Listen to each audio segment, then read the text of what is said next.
Alright, नमस्कार। स्वागत है आप सबका इंडिया मसाला पॉडकास्ट के एक नए एपिसोड में। और मैं हूं आपका होस्ट और दोस्त अमित शेखर। इंडिया मसाला 14 नवंबर 2021 की शाम, और दो चीज़ों को खास कर आज याद करना चाहेंगे। सबसे पहले नेहरू जयंती, बाल दिवस, happy children's day to all of you.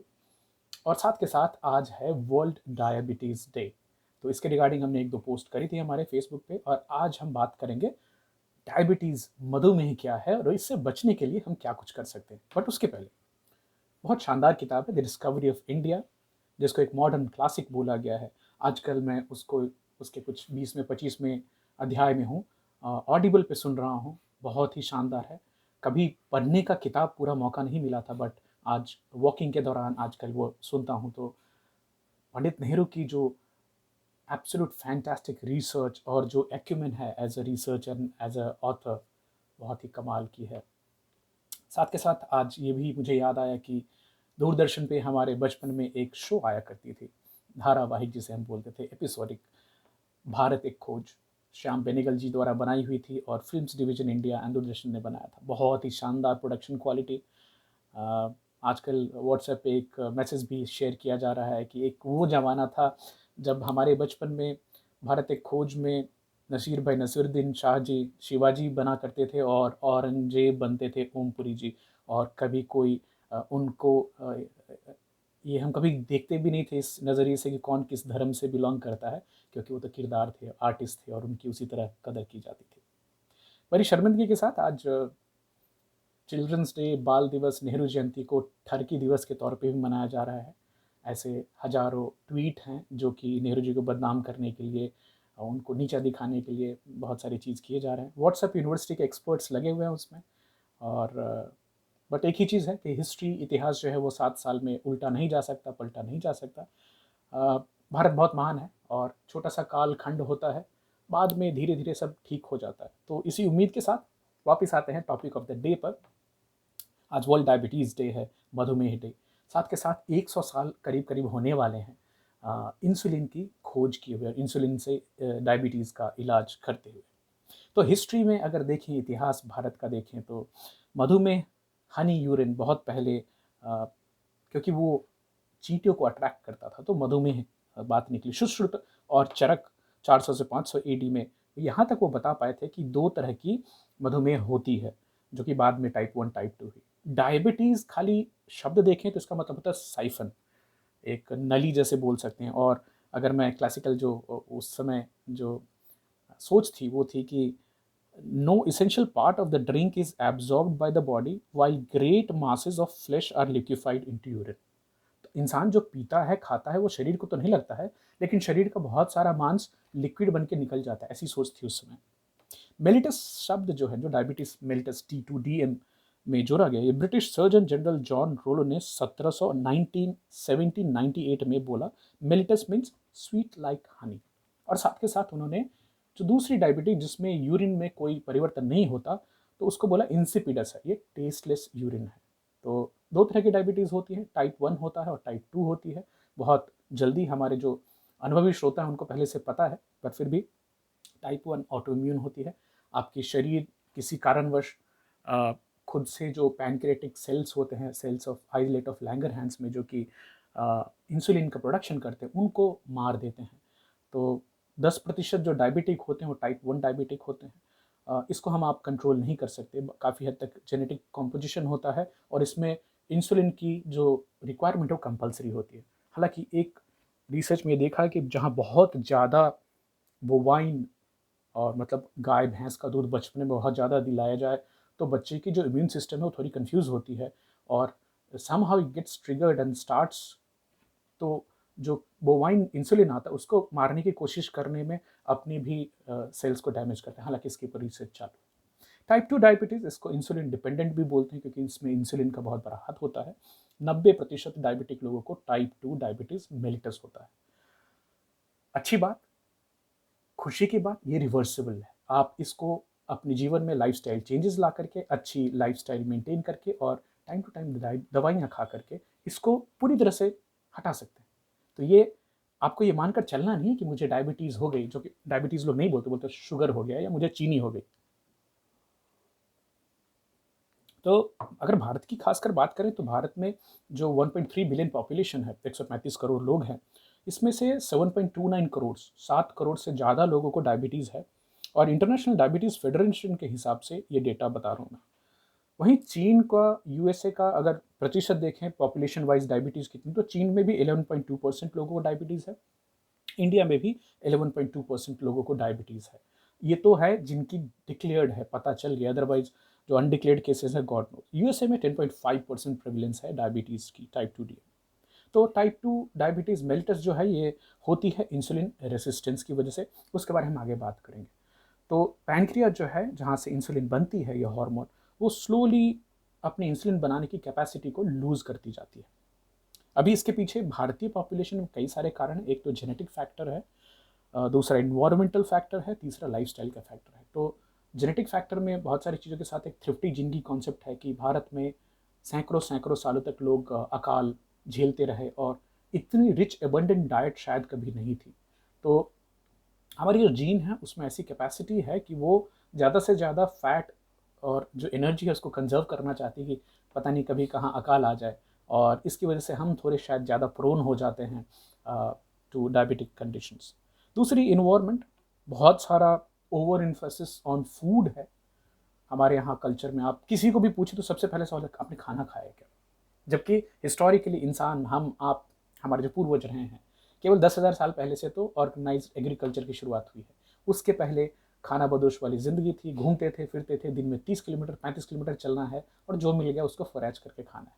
तो अगर आप युवल नोआ हरारी की किताबों को पढ़ें तो आपको पता चलेगा कि इंसान ने चावल और गेहूं को कैप्टिव नहीं बनाया है, बल्कि चावल और गेहूं ने इंसान को कैप्टिव बना लिया। बड़ा इंटरेस्टिंग कॉन्सेप्ट है। तीसरी है लाइफस्टाइल। तो प्रिडोमिनेंटली जो अर्बन एरियाज़ में और इवन रूरल एरियाज़ में भी काफ़ी सेडेंट्री लाइफस्टाइल है, और इसके पीछे कुछ हद तक माँ बाप भी जिम्मेदार हैं, क्योंकि बच्चों पे खेलने कूदने या फिजिकल फिटनेस की प्रोग्रेस पे ध्यान ना दे करके हमेशा ये होता है कि आप आईआईटी में जाओ, आप मेडिकल स्कूल में जाओ, आईएएस ऑफिसर बन जाओ, स्वास्थ्य जैसे रहे, शरीर जैसा रहे, चल जाएगी। तो कोई बात नहीं, जर्नी है, एजुकेशन की बात है। और यहाँ एजुकेशन की बात से याद आया कि डायबिटीज़ का बहुत ज़्यादा भारत में पाया जाना, इसमें बहुत सारी रिसर्च से उनका बोलना है कि हमारे यहाँ जो बेसिक एजुकेशन, न्यूट्रिशनल एजुकेशन और पढ़ाई की भी कमी है, वो कारक है। वेजिटेरियन खाना काफ़ी हद तक रिस्पॉन्सिबल है। क्यों? क्योंकि इसमें हाई कार्ब, ज़्यादा ऑयल, ज़्यादा फैट वाला खाना और ज़्यादा चीनी वाला खाना होता है। हमारी जो फ्रूट, नट्स और सीड की कंजम्पशन है वो काफ़ी कम है। हम काफ़ी कम एक्सरसाइज करते हैं। हमारा स्क्रीन टाइम बाकी देशों से ज़्यादा है। हमारे यहाँ टोबैको, अल्कोहल की कंजम्पशन भी अच्छी खासी होती है। इन्वायरमेंटल पोल्यूशन तो है ही। भारत दुनिया के 20 जो टॉप पॉल्यूटेंट सिटीज़ में से 15-16 तो हम गिना ही देंगे जो हमारे यहाँ है। और इस सब में नंबर 1 पे हमारी कैपिटल दिल्ली है, जहाँ पे जो एयर क्वालिटी 75 से नीचे हो तो उसको ह्यूमन के लिए फेवरेबल माना जाता है। वो दिल्ली में भी 600 है। तो God save people who are in Delhi, friends, family. अगर आपको हाई ब्लड प्रेशर है, जो कि नॉर्मली भारतीय में होती है, हाई कोलेस्ट्रॉल लेवल हैं, तो these could also along with obesity, आप अगर मैरिड हैं तो भी आपको डायबिटीज़ होने के ज़्यादा चांसेस होते हैं, सिंगल लोगों में कम होता है। वेस्ट अगर आपकी जो टाइप 2 डायबिटीज़ और साथ में एप्पल टाइप ओबेसिटी है तो आपके चांसेस बढ़ जाते हैं। और फैमिली हिस्ट्री भी काफ़ी इंपॉर्टेंट होती है। हालांकि एक जो नई रिसर्च है, नई साइंस है, वो बताती है कि जेनेटिक्स को बहुत ज़्यादा इंपॉर्टेंस ना दिया जाए, क्योंकि जेनेटिक्स के ऊपर में कुछ है जिसको हम बोलते हैं epigenetics. Epigenetics which is beyond genetics. एक ही परिवार में दो भाई हो सकते हैं, खाली अपन लाइफस्टाइल और अपने जीने के और किस तरह से वो एक्सरसाइज करते हैं, किस लेवल का स्ट्रेस लेते हैं, उनकी लाइफ के बारे में attitude, thought in the mind क्या है, उसके हिसाब से निर्धारित होती है कि उनकी बॉडी में कौन से जीन्स एक्सप्रेस किए जाएंगे। तो ये कहना कि I have sugar, no, I have diabetes, no, मैं डायबिटिक हूँ, इसको पहचान नहीं बनाना है। इस शरीर को डायबिटीज हुई है, ये कंडीशन है जो ठीक हो जाए, तो इसको परमानेंट भी मानकर नहीं बैठ जाना है। और ना ही 30 साल होते होते कि मेरी फैमिली में सबको डायबिटीज़ हुई है तो मैं हर दिन चिंतित रहूं और हर महीने चेक करता रहूं कि मेरी शुगर लेवल बढ़ी कि ना बढ़ी। पैरानॉइड नहीं होना उसके बारे में। फैमिली हिस्ट्री बहुत हद तक मिथ होती है। जीन की कंपोजिशन है, जीन की एक्सप्रेशन है, बहुत बहुत हद तक आप उसको अपने लाइफस्टाइल चेंजेस, अपने मेंटल एटीट्यूड और अपनी डाइट के हिसाब से कंट्रोल कर सकते हैं। उसके बाद भी अगर होती है तो भी उसके लिए बहुत सारे उपाय हैं, घबराना नहीं। हालांकि इसको कैजुअली भी नहीं लेना। तो टाइप 2 डायबिटीज़ के जनरल सिम्टम्स क्या होते हैं, जो हमें बायोलॉजी की किताबों में पढ़ाया गया, आपने भी पढ़ा होगा। पॉलीफेजिया, पॉलीडिप्सिया, पॉलीयूरिया, मतलब बहुत ज़्यादा भूख लगना, बहुत ज़्यादा पेशाब होना, बहुत ज़्यादा प्यास लगना। तीनों लक्षण अगर आप में दिख रहे हैं तो आपको साथ के तभी के तभी ब्लड शुगर चेक करा लेनी चाहिए। ब्लड विजन, आंखों से कम दिखना, कभी कभी एक्सट्रीम फटीग होना, बहुत ज़्यादा थकान होना, ऐसे घाव जो जल्दी ठीक ना हो शरीर में, स्किन इन्फेक्शन बार बार होते रहना, east infection, fungal infection, bacterial infection, ये सब सिग्नल्स हो सकते हैं। खासकर और मर्दों में अगर आप देखने जाएं तो सेक्स ड्राइव रिड्यूस हो जाती है और इरेक्टाइल डिसफंक्शन देखी जाती है, पुअर मसल स्ट्रेंथ देखी जाती है। औरतों में यूरिनरी ट्रैक इन्फेक्शंस हो सकते हैं, बिकॉज यूरिन बहुत ज़्यादा शुगर रिच होती है, तो it gives a medium for yeast infections to happen, fungal infection, dry itch skin भी हो सकती है। तो ये सब वार्निंग साइंस हैं कि आप डायबिटीज़ की तरफ बढ़ रहे हैं। अभी बेसिकली डायबिटीज़ को अगर समझने की कोशिश करें तो आप इस तरह से इसको देखिए कि शरीर में चीनी जमा होती जा रही है, ग्लूकोज जमा होती जा रही है, और आपकी जो कोशिकाएं हैं, muscles, fat and liver cell, वो उसको अंदर नहीं ले पा रहे हैं। तो खून में ग्लूकोज की मात्रा, चीनी की मात्रा बढ़ती जाती है और एक लेवल तक पहुंचती है जहां पे आप ये जान लीजिए कि माइक्रोवैस्कुलर डैमेज होना चालू होते हैं। तो जैसे हमारी रक्त की धमनियां हैं, वो आगे जाके कैपिलरीज बनती है, बहुत बाल से भी पतले पतले होते हैं। तो जब भी उनमें ऑस्मोटिक इम्बैलेंस होता है because of sugar and water, तो पानी जमा होते होते वो फटती हैं, बर्स्ट होती हैं, और ये इसको बोलते हैं माइक्रोवैस्कुलर डैमेज। और ये बाद में मैक्रोवैस्कुलर, मतलब ज़्यादा बड़ी धमनियों में भी इफेक्ट हो सकता है, लेकिन छोटी धमनियां तो डेफिनेटली प्रभावित होती हैं। अब इसका कारण ये होता है कि आपके जो वाइटल ऑर्गन्स है, जो इंपॉर्टेंट ऑर्गन्स है, वहाँ पे खून की जो सप्लाई है हर कोने कोने तक जहाँ पहुँचनी चाहिए वहाँ नहीं पहुँच पाती, क्योंकि वहाँ पहुँचाने वाली जो धमनी है वो बर्स्ट हो गई, खराब हो गई, जिसको माइक्रोवैस्कुलर डैमेज बोलते हैं। तो आपको खाली याद दिलाना चाहूँगा, हमारे जो वाइटल ऑर्गन्स है, जैसे ब्रेन है, ऊपर से लेते हैं, ब्रेन है, फिर रेटिना है, आँख के अंदर रेटिना, जिससे आँख का पर्दा जिसको बोलते हैं, फिर हम हार्ट की बात कर ले, बहुत इंपॉर्टेंट ऑर्गन है हमारे लिए, और किडनी। तो ये जो चारों ऑर्गन्स, इनको कंटिन्यूस ब्लड सप्लाई, जिसमें ग्लूकोज और न्यूट्रिशन की ज़रूरत होती है, और इनको जैसे ही ब्लड सप्लाई की कमी होती है तो इनमें विपरीत लक्षण दिखना चालू हो जाते हैं। तो जैसे अगर आपकी ब्रेन में बहुत ज़्यादा माइक्रोवैस्कुलर डैमेज हो गई है और सही तरह से ऑक्सीजन न्यूट्रिशन नहीं पहुंच पा रही है जो कि वहाँ पे चाहिए, तो डिमेंशिया होने के चांसेस बढ़ जाते हैं।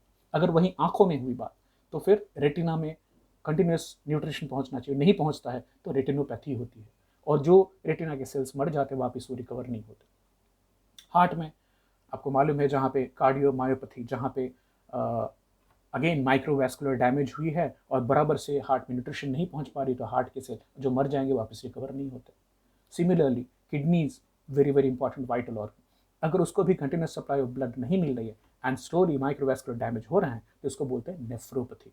तो diabetes leads to chronic kidney diseases, और किडनी फेलियर तक भी लोग जाते हैं। डरना नहीं चाहता। रिस्क फैक्टर क्या है?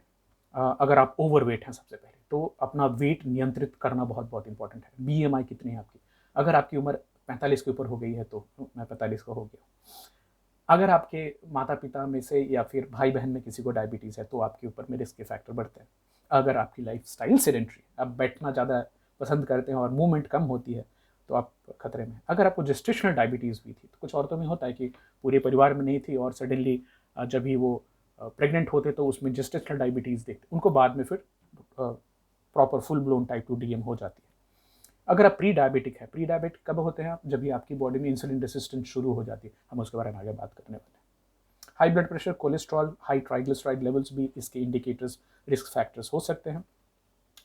अगर आप एशियन हैं, जो कि हम सब हैं, हिस्पैनिक हैं, और या फिर लैटिनो हैं, तो आप में अफ्रीकन लोगों में भी डायबिटीज़ के चांसेस बढ़ जाते हैं। तो क्या करता है डायबिटीज़? वापस एक बार क्विकली रिपीट करना चाहूँगा।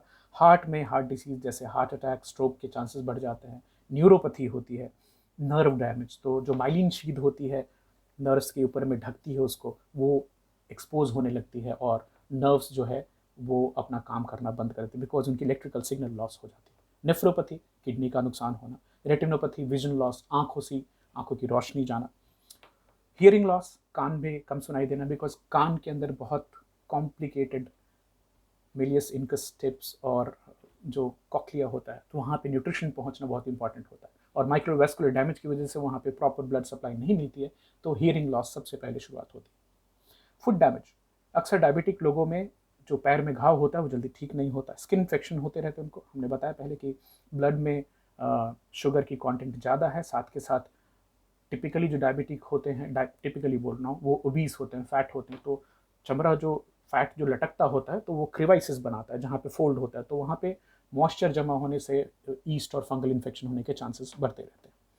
डायबिटिक लोगों में डिप्रेशन भी देखी जाती है और डिमेंशिया देखी जाती है। एक और चीज़, पेरिडोंटल डिसीजेस बहुत होते हैं डायबिटिक में। पेरिडोंटल डिसीजेस मतलब मुंह से रिलेटेड, तो ये मुंह से निकलने वाली बदबू से लेकर के दांतों में इन्फेक्शन हो सकती है। पहला तो माइक्रोवेस्कुलर डैमेज है, जिसकी वजह से गम्स में प्रॉपर न्यूट्रिशन नहीं पहुंच रहा है, ब्लड नहीं पहुंच रहा है। दूसरा, because of the high blood glucose level, मुंह में भी शुगर के लेवल बढ़े रहते हैं, which is a very favourable environment for bacterias and other pathogens to grow and cause infection. तो जो डायबिटीज़ के लोग होते हैं उनका डेंटिस्ट के यहाँ तो आना जाना लगता ही रहता है।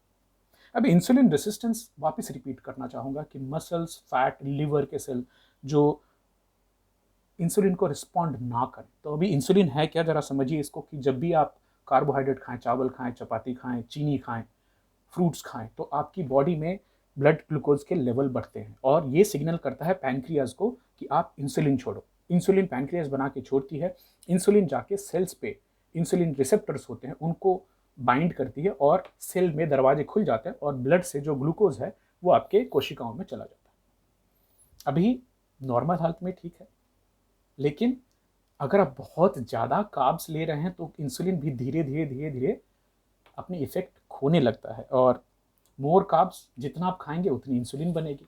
तो ये जो इंसुलिन बनाने वाली जो इंजन है वो भी परेशान होती रहती है कि भाई कितना बनाना है, और एक हालत आती है कि इंसुलिन रेसिस्टेंस होने लगती है आपको। अभी खाली इंडियन डाइट की बात कर लें तो कहने को तो प्राइमरली पूरी इंडिया वेजिटेरियन बोल सकते हैं आप, पूरी नहीं, बहुत सारे स्टेट्स हैं मेरे प्यारे स्टेट्स लाइक आंध्रा, तेलंगाना, जहाँ पे तो 90% लोग नॉन वेजिटेरियन हैं। बट ये जैन और बुद्धिस्ट रिलीजन के प्रभाव से जब ये राजा लोग भी वेजिटेरियन हो गए तो प्राइमरली जनता वेजिटेरियन हो गई। बट आप इतिहास के पन्नों को पलटे, वैदिक काल तक जाएं तो हिंदू वेजिटेरियंस नहीं थे, ऑमनिवोरस थे, सब कुछ खाते थे। तो खैर वो इतिहास की बात है, उसके ऊपर हम पहले भी कई एपिसोड्स कर चुके हैं। तो हम नॉन वेजिटेरियंस मतलब प्राइमरली बोलते हैं हम वेजिटेरियंस हैं, लेकिन अगर आप टिपिकल इंडियन खाना देखें तो उसमें ग्रीन लीफी वेजिटेबल्स बहुत ही कम होते हैं, लीफी फ्रूट्स कम होते हैं। या तो हम क्या खा रहे हैं, हम या तो ग्रेनिटेरियंस हैं। डॉक्टर रमेश सिन्हा बहुत अच्छे से बोलते हैं कि आप तो या तो चावल खाते हो नहीं तो गेहूं खाते हो प्राइमरली, और एक एवरेज अमेरिकन यूरोपियन दिन में 100 से 150 ग्राम कार्ब्स खाने की टारगेट रखता है या खाता है, वहीं पे हम एक दिन में 500 से 700 ग्राम तक भी चावल और आटा मिलाकर खा सकते हैं। तो हम कार्बिटेरियंस हैं। दूसरा, ग्रेनिटेरियंस हैं, हम ग्रीन खाते हैं। तो चावल और गेहूं के ऊपर ही हमारी जीवन की जो लीला है वो चलती है। बाकी अनाज, बाकी जो दाल है, फल है, बाकी सब्जियां हैं, उसका कंजम्पशन बहुत बहुत कम होता है। और हमारी टिपिकल जो डाइट होती है उसमें प्रोटीन काफ़ी कम होता है, विटामिन मिनरल्स कम होते हैं। तो राइस, व्हीट और शुगर का जो डेडली कॉम्बिनेशन है, ये हमेशा हमारी बॉडी में इंसुलिन के लेवल्स को स्पाइक करके रखता है। और इंसुलिन बाकी सब चीज़ों के साथ साथ एक बहुत ही इंपॉर्टेंट ग्रोथ हार्मोन भी है। तो ये साथ साथ एक कॉजेटिव फैक्टर बनता है कैंसर सेल के भी ग्रोथ का। तो आपकी बॉडी हमेशा ग्रोथ के फेज में रहती है, एंटोर एक्टिवेटेड रहता है। तो हमारी बाकी एपिसोड को सुनिए, आपको कुछ और जानकारी मिलेगी इसके बारे में। रॉन सिन्हा बोलते हैं कि अगर आपको डायबिटीज और इंसुलिन रेसिस्टेंस से बचना चाहते हैं, कार्ब्स कम खाइए। सी चपाती, ए से आलू, आर से राइस, बी से बीन्स और एस से शुगर। और मैं इसमें एक और चीज़ ऐड करना चाहूँगा, सीड ऑयल, जो नकली तेल हैं, जो इंडस्ट्री से बने हुए वेजिटेबल ऑयल कुछ नहीं होता है, कॉन्सेप्ट ऐसी नहीं है, उनका कंजम्पशन कम करना है। घी खाइए, नेचुरल जो एनिमल फैट है वो खाइए, ग्रीन वेजिटेबल्स खाइए, फ्रूट्स खाइए। प्रोटीन के लिए चिकन, फिश जो अनएडल्टरेटेड हो, जिसमें कि एंटीबायोटिक और ऑक्सीटोसिन के इंजेक्शंस ना दिए गए हों, घी खाएं। तो 150 मिनट की 150 minutes aerobic exercise per week minimum. बहुत ज़्यादा 45 के ऊपर में आपको एक्सरसाइज भी नहीं करनी है, क्योंकि वो भी फ़ायदेमंद ना हो के नुकसानदायक भी हो सकती है। वॉकिंग करें, साइकिलिंग करें, स्ट्रेस को कम करने की कोशिश करें। Weight management is very very important. Sugar has zero nutritional value. चीनी से कुछ फ़ायदा नहीं होता है बॉडी को, तो चीनी को जितना कम करें उतना अच्छा है। और स्मोकिंग और अल्कोहल का कंजम्पशन भी कम करना है। ये जानकर कीजिए कि ये डेंजरस है, फिर भी अगर आपको मज़ा आ रहा है करने में कीजिए, बट ये चीनी, स्मोकिंग, अल्कोहल एक कैटेगरी में रखिए, फिर आप काफ़ी हद तक अपने आप को कंट्रोल कर पाएंगे।